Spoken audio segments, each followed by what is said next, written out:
নমস্কার, বাঙালির পেট পুজো চ্যানেলে আপনাদের সকলকে জানাই স্বাগত। আজকে বাজার থেকে দেখুন দুখানা ঢেলা মাছ এনেছে। আমরা এই মাছগুলোকে ঢেলা মাছ বলি, আপনারা এই মাছগুলোকে কি বলেন সেটা কমেন্ট করে জানাবেন। এই মাছগুলো কিন্তু একটু কম দামে পাওয়া যায় আর খেতে কিন্তু খুব ভালো হয়। ঠিকঠাক মতো রান্না করতে পারলে এই মাছগুলো খেতে অনেকটা ইলিশ মাছের মতো লাগে। তো আজকে আমি কীভাবে এই মাছটা রান্না করছি সেটা আপনাদের সঙ্গে শেয়ার করছি। প্রথমে আমি মাছগুলোকে কেটে নিচ্ছি।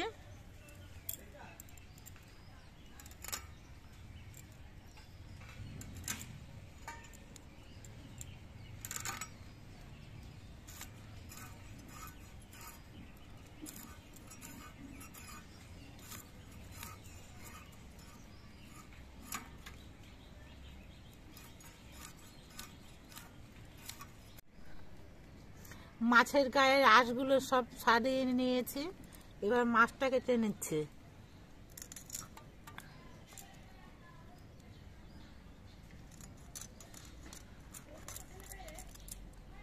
মাছের পিসগুলো একটু বড় বড়ই করব।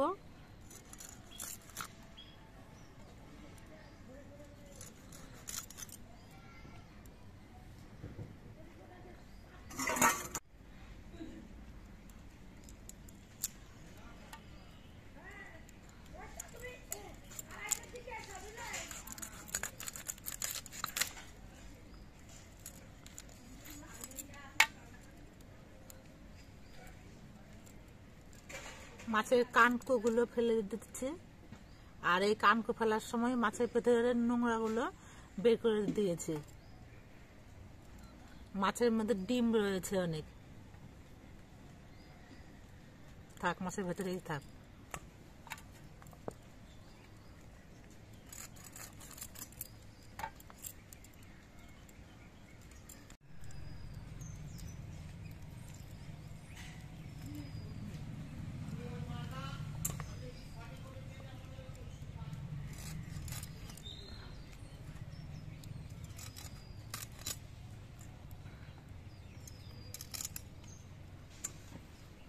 নকল ইলিশ মাছ তো কম দামে পাওয়া গেছে, এই জন্য পিসগুলো বেশ অনেক বড় করে নিলাম।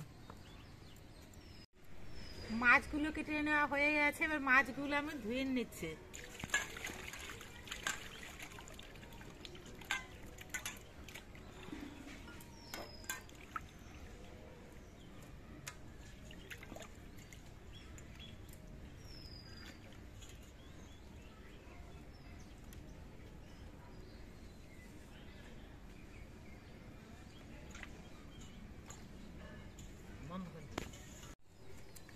আজকে ঢেলা মাছটা আমি বেগুন দিয়ে রান্না করব, তার জন্য একটা বেগুন কেটে নিচ্ছি।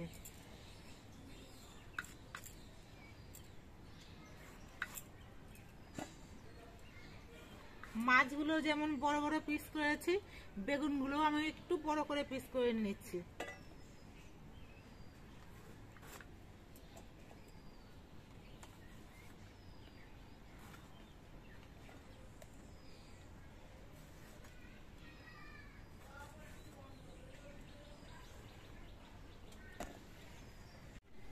বেগুনগুলো ধুয়ে আমি একটা থালার মধ্যে তুলে নিচ্ছি।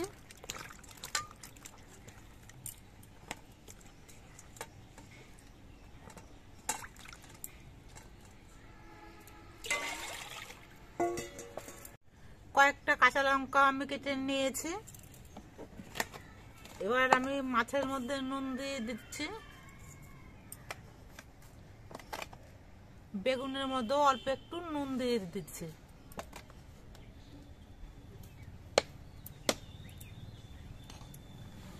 মাছের মধ্যে হলুদ দিয়ে দিচ্ছি, বেগুনের মধ্যেও হলুদ দিয়ে দিচ্ছি। এবার আমি মাছগুলো মাখিয়ে নিচ্ছি নুন হলুদ দিয়ে।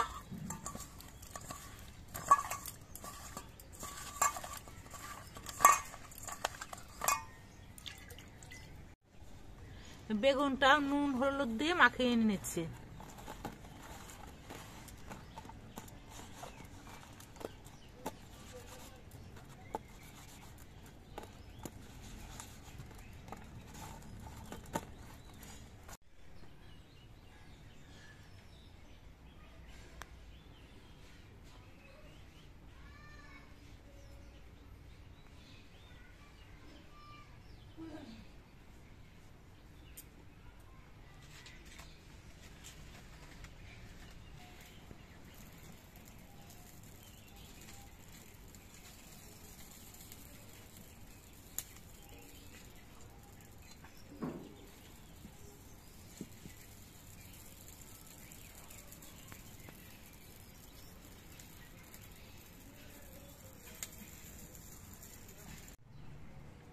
এই মাছটা রান্না করার জন্য আমার অল্প একটু কালো জিরে বাটা লাগবে, তার জন্য আমি 1 চামচ কালো জিরে একটু ভেজে নিচ্ছি।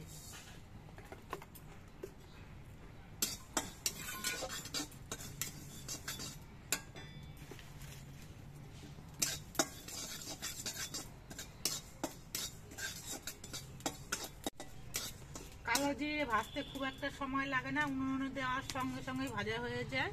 তো কালো জিরেটা আমি নামিয়ে নিচ্ছি। কড়াইটা ভালো করে গরম করে নিয়েছি। এবার এই মাছটা আমি সর্ষের তেল দিয়ে রান্না করব, তার জন্য সর্ষের তেল দিয়ে দিচ্ছি।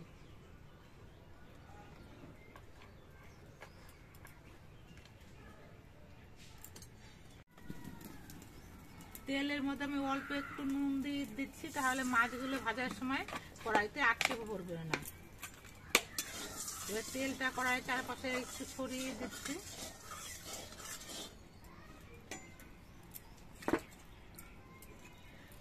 এবার এই তেলের মধ্যে আমি মাছগুলো ভেজে নিচ্ছি।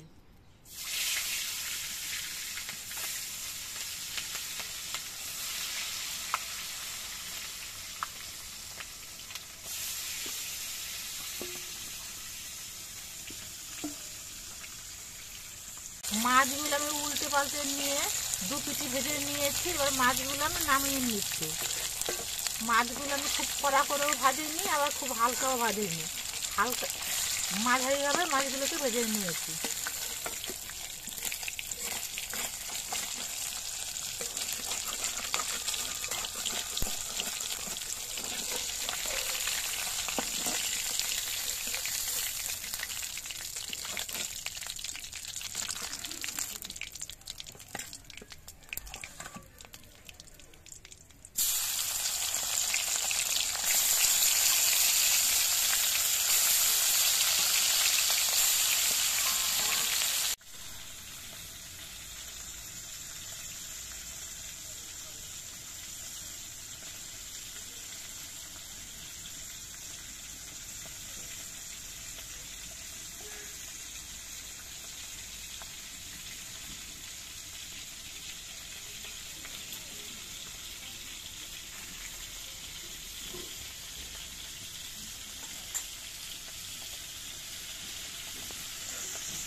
সবগুলো মাছ আমার ভেজে নেওয়া হয়ে গেছে। এবার মাছগুলো আমি সব নামিয়ে নিচ্ছি।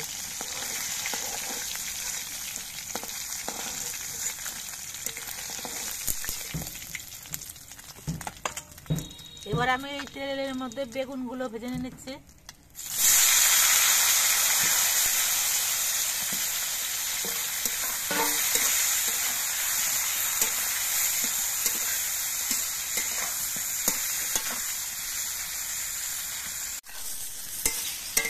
বেগুনগুলো আমি সব ভেজে নিয়েছি। এবার এই বেগুনগুলোও আমি নামিয়ে নিচ্ছি।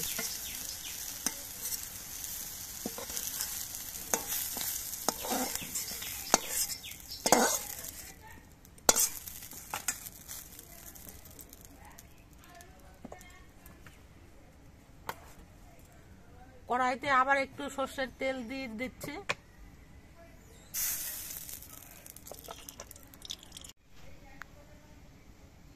তেলটা গরম হয়ে যাওয়ার পর এর মধ্যে একটু কালো জিরে ফোড়ন দিয়ে দিচ্ছি, আর 4টে চেরা কাঁচা লঙ্কা দিয়ে দিচ্ছি।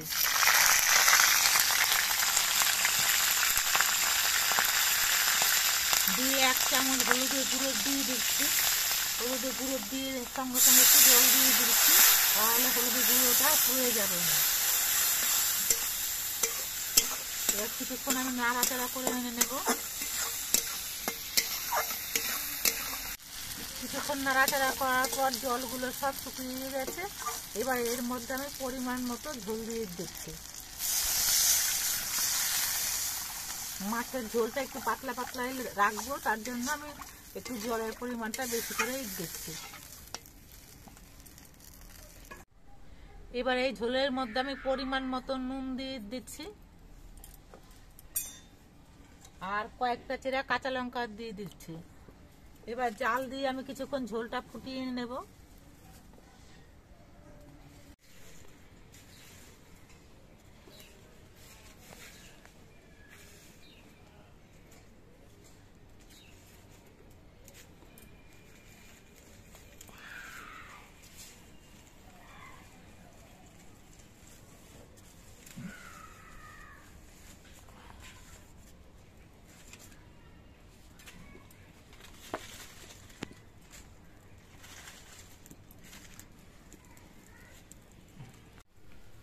ঝোলটা কিছুক্ষণ ফুটিয়ে নেওয়ার পর এর মধ্যে আমি ভেজে রাখা বেগুন আর মাছগুলো দিয়ে দিচ্ছি।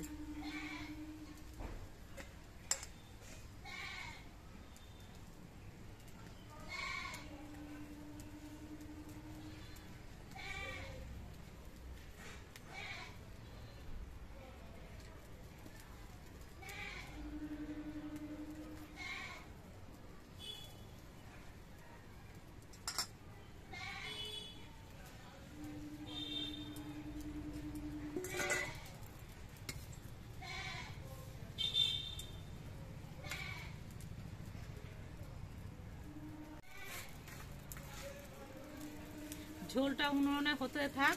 এবার আমি যে কালো জিরেগুলো ভেজে রেখেছিলাম সেটা বেটে নিচ্ছি।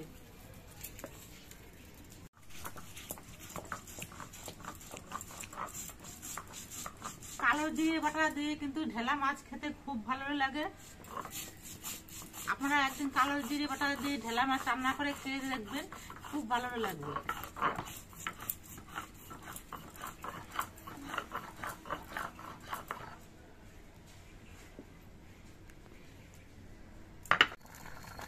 মাছ দিয়ে আমি ঝোলটা কিছুক্ষণ ফুটিয়ে নিয়েছি।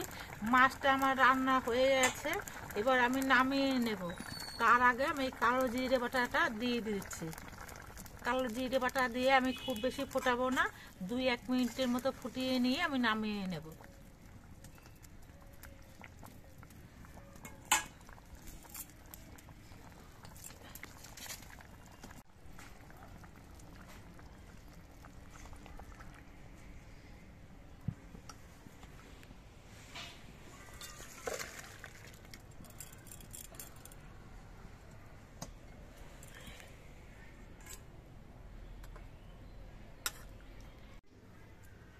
আপনারা দেখতে পেলেন যে আমি কিভাবে ঢেলা মাছের রেসিপিটা তৈরি করলাম। এই ঢেলা মাছ বাচ্চাদের খেতে হয়তো অনেক সময় অসুবিধে হয়, কারণ মাছগুলোর মধ্যে অনেক কাঁটা থাকে। কিন্তু বড়রা কিন্তু এইভাবে মাছের ঝোলটা রান্না করে একদিন খেয়ে দেখবেন, আশা করছি ভালো লাগবে। আর আমাদের ভিডিওটা কেমন লাগলো, যদি ভালো লাগে চ্যানেলটাকে সাবস্ক্রাইব করে দিয়ে আমাদের পাশে থাকবেন।